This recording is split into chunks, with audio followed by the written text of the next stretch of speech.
Hello guys, bersama saya lagi dalam Alright Nopo Channel. Semakin gempak, semakin panas sahabat-sahabat semua. Ya, apabila sekarang ini trending di media sosial, viral diperkatakan berkaitan dengan hubungan antara Patipas dan juga Bersatu di negeri Perlis. Dikatakan retak menunggu belah. Apa yang sedang berlaku sahabat-sahabat semua? Jadi ini yang menarik untuk saya kongsikan bersama dengan Anda. Ya, perkara yang sebenar, perkara yang membuatkan ya seluruh negara tertanya-tanya kenapa PAS dan Bersatu di Perlis ya kini ya tegang di antara satu sama lain. Jadi sebelum saya teruskan, jangan lupa juga untuk terus support Alright Nopo Channel dengan cara tekan butang subscribe, like, dan share. So, mari kita ikuti berita gempak hari ini. Bersatu dakwa ada pergolakan di dalam PAS Perak, Perlis, maafkan saya, Perlis. Jadi mari kita ikuti kenyataan media ini, sahabat-sahabat semua. Jadi kalau dikatakan atau dilihat dalam kenyataan berita ini bahwa PAS Perlis dilaporkan sedang bergolak dan ia didedakan oleh pemimpin kanan Bersatu negeri itu hari ini. Menurut Abu Bakar Hamzah, antara isu yang melatari konflik dalaman PAS itu ialah terkait dengan kefahaman agama, selain susun atur gerak kerja dan pentadbiran negeri. Dipetik, pengerusi Bersatu Perlis mendedahkan keadaan tersebut memang meletakkan mereka berada dalam keadaan yang tidak selesa di sebalik kedudukan kedua-dua parti bersama dalam Perikatan Nasional. PAS sedang bergolak di Perlis. Ya, tidak ada keselarian dan kesaksamaan dalam kalangan kita, katanya. Dipetik portal berita berkenaan. Bagaimanapun, kata Abu Bakar, Bersatu Perlis tidak bercadang untuk campur tangan dalam kemelut tersebut karena ia hanya melibatkan PAS negeri itu. Kata Adun Kuala Perlis itu lagi, pergolakan berkenaan tidak membabitkan Bersatu. PN berjaya menguasai kerajaan Perlis melalui PRU 15 yang diadakan pada 19 November tahun lalu. Gandingan itu memenangi 14 daripada 15 kursi Dewan Undangan Negeri. Satu-satunya kursi yang gagal dikuasai PN adalah Indra Kayangan yang dimenangi G. Ailing daripada PH. Dengan kemenangan besar itu, pesuruhnya PAS Perlis, Sukri Ramli yang juga Adun Sanglang dipilih sebagai Menteri Besar. Antara perkembangan semasa yang menarik perhatian ramai di Perlis ialah langkah pihak berkuasa agama negeri bertindak ke atas program tertutup yang dijalankan di sebuah premis PAS Kangar pada 30 hari bulan Mac yang lalu. Langkah tersebut diambil oleh Jabatan Agama Islam Perlis karena program berkenaan melibatkan penceramah yang tidak memiliki tauliah. Ia juga sempat mencetuskan kekecohan dan ketegangan di antara PAS dan pihak berkuasa agama Perlis. Siasatan lanjut yang menyaksikan yang dipertua PAS Kangar Yusain Yahya diharapkan ke mahkamah atas tuduhan menganjurkan program salat tarawih dan sembang santai bersama Muhammad Wadi Anwar Ayub yang tidak memiliki tauliah.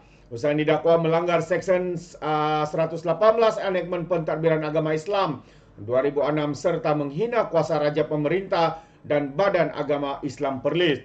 Kejadian itu didakwa berlaku di Mahad Tahfiz Al-Quran Al-Imam Nawawi di kampung Abi Padang Macang, Kangar. Yusain merupakan mudir matin. Abu Bakar berkata, di sebalik kemelut dalaman itu, hubungan Bersatu dengan PAS kekal utuh. Pun begitu, dia yang juga timbalan pengurusi PN Perlis berharap isu berkenan dapat diselesaikan segera bagi memastikan gabungan berkenan mengukuhkan kekuatan menghadapi PRU yang akan datang.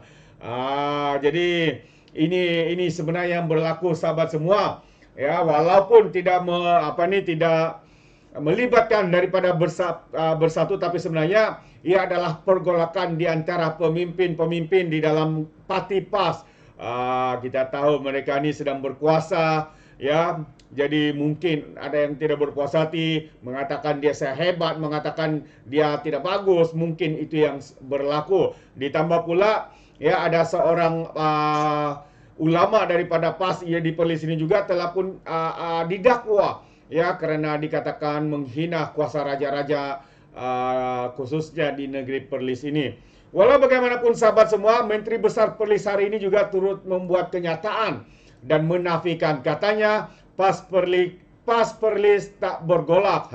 Itu antara kenyataan beliau, cuba ya menutupi segala apa yang sedang berlaku di antara parti mereka dalam kerajaan yang dipimpin oleh PAS ya di negeri Perlis ini. Katanya PAS Perlis tak bergolak, tapi ada adun hentak kerajaan negeri. Itu antara pengesahan ya daripada Menteri Besar Perlis.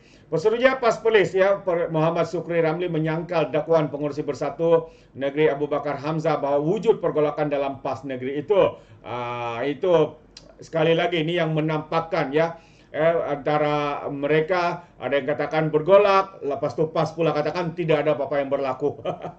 Ini antara bersatu dan juga parti PAS. Muhammad Sukri yang juga Menteri Besar sebaliknya berkata ada adun Perikatan Nasional yang tidak henti menghentak kerajaan negeri.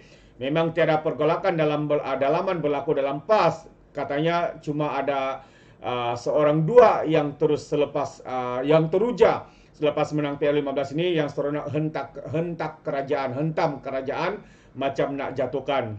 Secara keseluruhannya tidaklah wujud geng-geng penebuk kapal katanya ini karena kami sebagai wakil rakyat PN masih duduk dan bekerja secara harmoni. Malam mesyuarat juga diadakan secara bersama sebagai pentadbir negeri ini katanya seperti di peti harian Metro hari ini. Namun dia berkata tiada usaha di kalangan adun PN untuk keluar dari gabungan itu memandangkan pindaan derang undang-undang tubuh kerajaan negeri Perlis sudah diluluskan bagi membolehkan enactment anti lompat parti dilaksanakan. Muhammad Sukri adalah pengurusi Perlis, Perikatan Nasional Perlis, manakala Abu Bakar timbalannya daripada bersatu. Jadi semalam memetik Abu Bakar sebagai berkata antara isu yang melatari konflik dalaman PAS Perlis terkait dengan kefahaman agama selain susun atur gerak kerja dan pentadbiran negeri. PAS sedang bergolak di Perlis katanya. Itu antara kenyataan daripada Abu Bakar. Ya tidak ada keselarian dan kesaksamaan dalam kalangan kita katanya sambil menambah bersatu tidak berhasrat untuk campur tangan dalam kemelut tersebut. Itu antara perkara yang dinyatakan oleh Pesuruhjaya PAS di Perlis dan juga timbalan di timbalan pengurusinya ya di negeri Perlis daripada Parti Bersatu. Jelas antara dua perkara yang dikatakan ya wujudnya pergolakan ini antara yang dikatakan adalah kerana ya konflik dalaman Perlis di Perlis ini antara satu yang pertama tadi dinyatakan adalah kefahaman agama. Mungkin ada yang terlalu ekstrim, ada yang tidak, ada yang mahu begini, yang satu lagi tidak mahu begitu. Akhirnya berlakulah konflik. Selain daripada susun atur gerak kerja dan pentadbiran negeri. Kita tahu ya pemimpin-pemimpin PAS ini tidak ada rekod ya di dalam mentadbir sesebuah negeri. Seperti yang kita lihat di Kelantan sudah puluhan tahun memerintah, tapi sehingga hari ini Kelantan masih lagi menjadi sebuah negeri yang antara yang termiskin di Malaysia. Masalah air tidak dapat diselesaikan, hutang sana sini, ya. Tapi apa yang mereka lakukan minta bantuan daripada kerajaan.